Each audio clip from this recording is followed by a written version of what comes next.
Hello, what's up mga J-Vlog? Welcome ulit sa panibagong video. And for today's video, phone comparison ulit tayo dito sa Green Hills ng mga mabibentang iPhones. Of course, ito sa ating topic is the iPhone 15 versus the iPhone 13. Alin kaya ang magandang iPhone na para sa inyo ngayon 2024? So tara, check natin.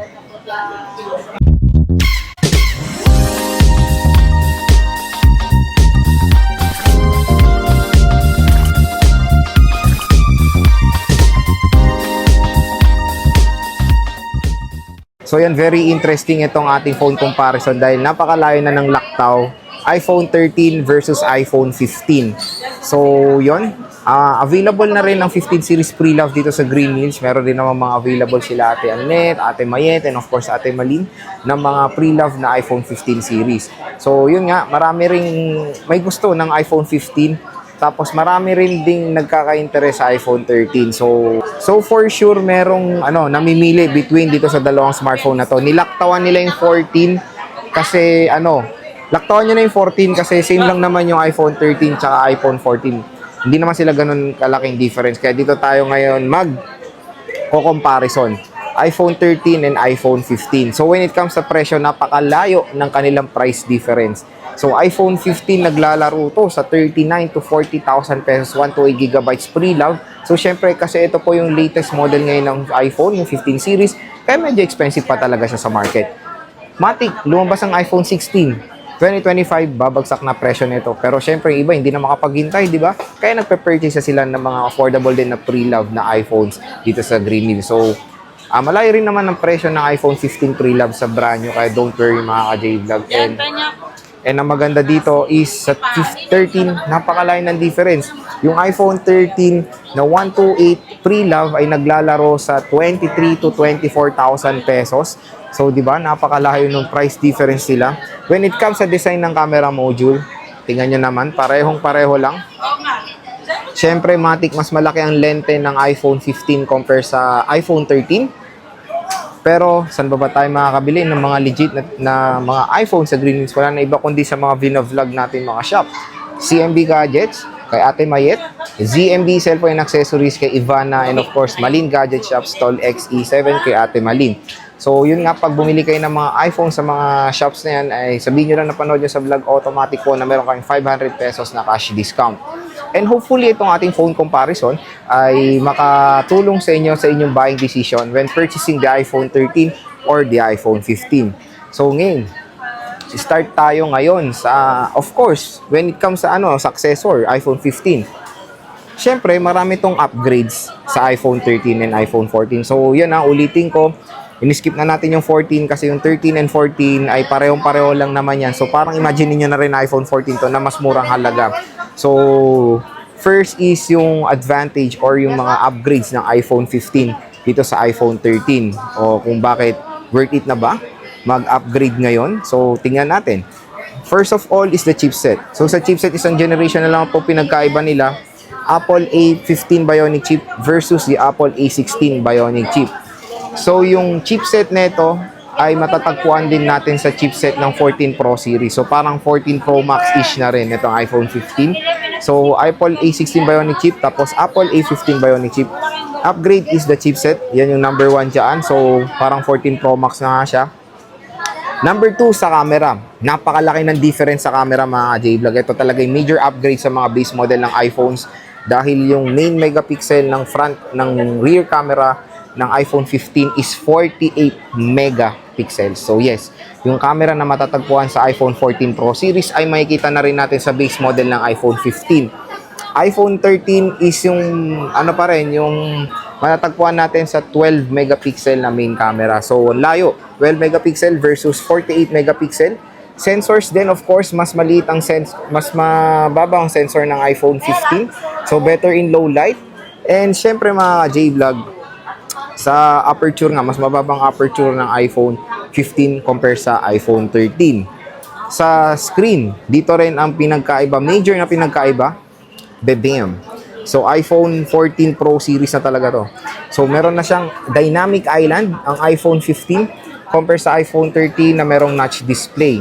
So, syempre, ito na po ang trend ngayon sa mga iPhones, dynamic island. Marami rin nagagawa naman yung dynamic island. So, okay yan na upgrade compare dito sa notch display na old school sa iPhone 13.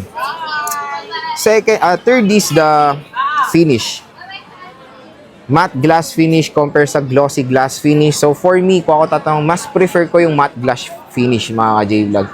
Mas okay yung texture, mas okay siyang hawakan, mas comfortable sa kamay, and okay na okay yung overall colors na ma-offer ng iPhone 15 series ngayon, yung mga pastel color nila. Ang gaganda, to be honest. Ito palang hawak natin is the color yellow na iPhone 13, ay na iPhone 15. Tapos dito sa iPhone 13, syempre glossy glass. And maganda rin naman yung mga colors na ma-offer ng iPhone 13, para yung mga base lang na mga colors na available. Pero dito talaga very unique yung mga colors ng iPhone 15. So when it comes sa design, yes, I know na pareho lang naman sila ng form factor, camera position. Pero for me, mas okay ang design or yung colorway ng iPhone 15. So yun, for me, panalo ang colorway ng iPhone 15. Just, hindi ko pala nasabi, pareho lang sila ng screen size and display quality. Both ay merong XDR, Super Retina XDR OLED display, and both na merong 6.1 inches sa display. Pero when it comes sa resolution, mas mataas ng resolution ng iPhone 15 compare sa iPhone 13. When it comes sa pixel density, 461 ppi compare sa 460 ppi. So resolution wise, mas konti lang naman ang upgrade ng iPhone 15 sa iPhone 13. Dito tayo ngayon nagkakatalo sa battery. Meron din namang upgrade na nangyari sa 15 compare sa 13. So parang konti lang naman, pero merong upgrade. Dito sa iPhone 15, ang milliampere nito is 3,349 milliampere compare sa iPhone 13 is 3,240 milliampere. Konti lang naman mga J-Vlog ang difference nila sa battery, kaya hindi naman ganon din ka big deal siya. And sa iPhone 15, yung software niya is nakikita na kasi yung cycle count dito sa iPhone 15 series.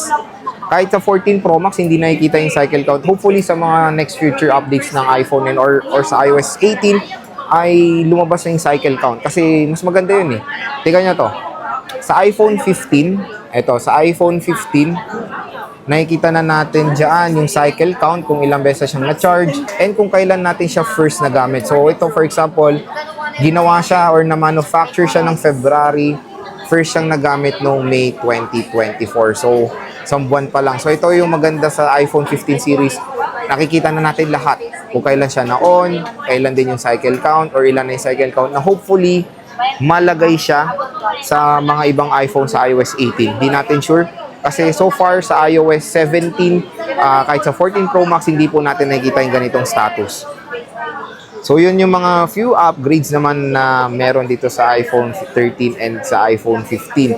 And when it comes sa... Papasok ka ba? Walang Face ID. Palit LCD. Kilala nyo ba yan? So, when it comes sa presyo, dito tayo nagkakalayo. Walang Face ID. Ang layo ng difference.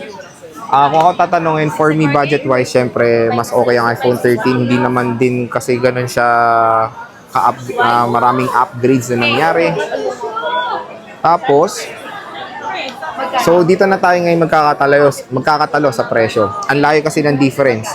Kaya kung matagal naman kayo nag-upgrade ng iPhone at first time yung nag-iPhone, I think iPhone 15 is okay naman. So dito na mga yung buying decision nyo sa price ng dalawang smartphone na to. Napakamura na kasi ng iPhone 13, pero ang SRP nito nasa 50 to 60K noong year 2021. Same din naman sa iPhone 15 na ang SRP nito na lumalabas ngayon is nasa 50 to 60K na rin ngayon. Pero nung unang-una itong lumabas sa market sa Philippines, nasa 60 to 70 to sa Power Mac. And ngayon is, nag-sale naman sila for so 48,000 nata, makakuha na kayo ng brand new na iPhone 15. So, yun, pre-love is, itong pre-love kasi na to, kaya medyo mataas is, tingnan nyo naman, May lang nagamit, konti lang yung cycle count. So, parang good as brand new na rin ito, nag-iisang iPhone dito sa ZMB Cellphone Accessories. So, yun, when it comes sa so pareho naman na matagal to magiging relevant ngayon sa market. For sure na matagal pa rin ang OS update ng iPhone 13 and ng iPhone 15. Kaya kung sa kayo budget side or kung mas gusto nyo makatipid ng mas malaki, iPhone 13 go kayo dito dahil ang laki po na matitipid nyo compare sa iPhone 15. So marami rin namang magagawing iPhone 13 and halos marami rin naman silang similarities. Talagang meron naman kayong budget at bibira lang naman kayo mag-upgrade. iPhone 15 na pre-love ay okay rin naman pong i-recommend sa inyo. Marami rin naman siyang na bagong upgrades dito sa iPhone 13, lalong-lalo na sa camera specifications. 48 megapixel compare 12 megapixel. When it comes sa front, pareho lang naman po yan na both 12 megapixel, kaya no worries. So yun mga ka-J-Vlog, ako naman tatanungin, Lods, ano ba? Para sa'yo, anong gusto mo?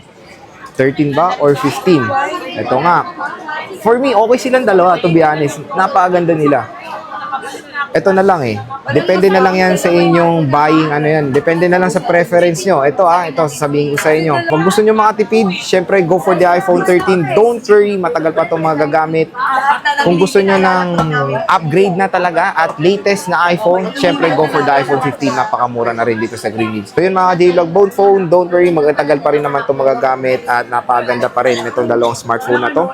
So yun yung ating phone comparison between the iPhone 15 and the iPhone 13. So kung interesado kayo, alin man dito sa dalawang smartphone na to, bumisita na kayo dun sa mga nire-refer kong shop, ZMB Cellphone and Accessories, CMB Gadgets, and of course, Marine Gadget Shop. Sabihin nyo lang na napanood nyo sa vlog, ay automatic po na meron kayong 500 pesos na cash discount. So, pakita natin ngayon yung side-by-side comparison ng design nila. Ayan. iPhone 13 and iPhone 15. So, matte versus glossy. Tingnan nyo yung camera, mas malaki lang ng konti yung camera ng iPhone 15 dahil sa kanyang aperture. Sa gilid or sa right side, ayan, nakita natin both ay pareho naman na meron na dito yung placement ng power button. Sa taas, wala tayong makikita, pareho lang sila ng placement ng signal. Sa left side is yung ring and silent toggle, pareho lang ng position. Volume rocker and SIM tray, pareho ng position. Sa baba naman, pareho ng position ng speakers. Ito pala, nalimutan ko. Syempre, iPhone 15 is Type-C compare sa Lightning ports. And of course, microphone. Ayan. So, yun pala, nalimutan ko, sorry. Type-C na rin pala to. So, okay na rin siya. Syempre, Type-C is the universal port. Ngayon, dito sa buong mundo na. Ang magandang balita is iPhone or yung Apple ay nakisama na at nalimutan na nila finally ang Lightning port. It's about time. Napakatagal na ng Lightning port. Na-release yan noong year 2012. First ever Lightning port is the iPhone 5. Ayan, so meron kayong konting trivia. First ever iPhone na merong Lightning port is the iPhone 5. Naalala ko pa yan. Napaka-unique ng port na Lightning kasi ano siya, reversible. O, diba? So, yun mga J-Vlog ating phone comparison. Sana nakatulong sa inyo to sa inyong buying decision pag bibili kayo ng iPhone 15 or the iPhone 13.